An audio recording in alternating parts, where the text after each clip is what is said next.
And then he said, min as-salihin, from among as-salihin, which is rank number 4. It's at the bottom. So how is it that both of those things have been put together? Nabiyya min al-anbiya, prophet from among prophets. But Nabiyya min as-salihin seems counterintuitive.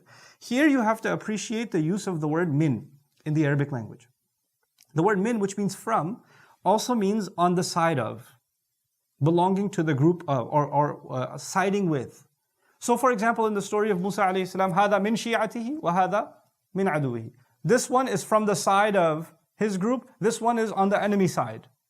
فَأُولَٰئِكَ مِنْهُمْ, Quran says, then they are on their side. They belong, يعني بمعنى معهم. They're with them. They belong with them. They have association with them. فَمَنْ تَبِعَهُ فَإِنَّهُ مِنِّي. وَتَبِعَنِي فَإِنَّهُ مِنِّي. Whoever follows me, he is on my side. That's one of the meanings of minni. Here, when the word min is used, it's actually saying that he's a prophet. One of the meanings is he's a prophet who will side with good people, who is going to be on the side of good people. Why is that important? Because when Yahya alayhi salam is going to grow up, he's going to grow up alongside Isa alayhi salam. And Isa alayhi salam, Allah has taught him Tawrat. So now there are 2 Tawrats. The Tawrat that is taught to Isa alayhi salam and the Tawrat that the rabbis have. The one that has changes in it. There's 2 books, 2 versions of the same book. And they're both claiming, Huwa min indillah. This is from Allah. Obviously that's creating a tension in that society. He's calling them out saying, that's not what Allah said. This is what He said. And now those are also religious leaders. They also have a group around them. They're also calling people to join them. And Isa alayhi salam is doing da'wah. You okay? Yeah, okay. Isa alayhi salam is doing da'wah. He's calling people to them. Yahya alayhi salam is siding with Isa alayhi salam, and the people and everybody who joins them, the other group is saying, don't join them, they're deviant, they're a cult, they don't know what they're talking about, they don't even have ijazah. When did they become ulama? Why should you follow them? Beware of them. So there are 2 groups that are both claiming to be Muslim in the same society, and they're pulled towards 2 different directions.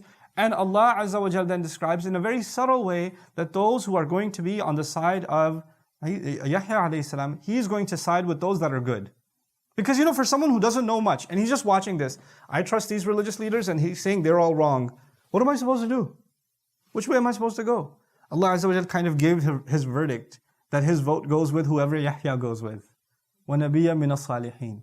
You understand? So he's going to side with those that are good, meaning the followers of Isa alayhi salam are not outlaws, they're not criminals, they're not bad people, they're actually the only good people. This is important also because the original, right now, Christianity, I mentioned, majority religion in the world. But at the time, very, very few people believed the message of Isa alayhi salam. And they were actually considered outlaws and criminals. Which is why, when the attempt to kill Jesus was done, then they were scattered. They couldn't even stay together because they were looking for them. They were actually considered rebels. And so those people Allah calls as-salihin.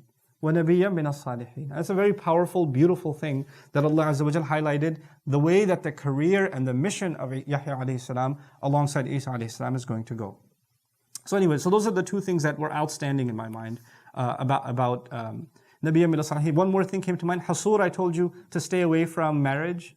Like one of his qualities is that he's never going to get married and stay celibate, etc. Hasur also, if you look at the Bible, there's another thing. The Bible even mentions he'll never have any drink. He'll never have anything, any wine or anything like that. Even though we believe that wine was already prohibited.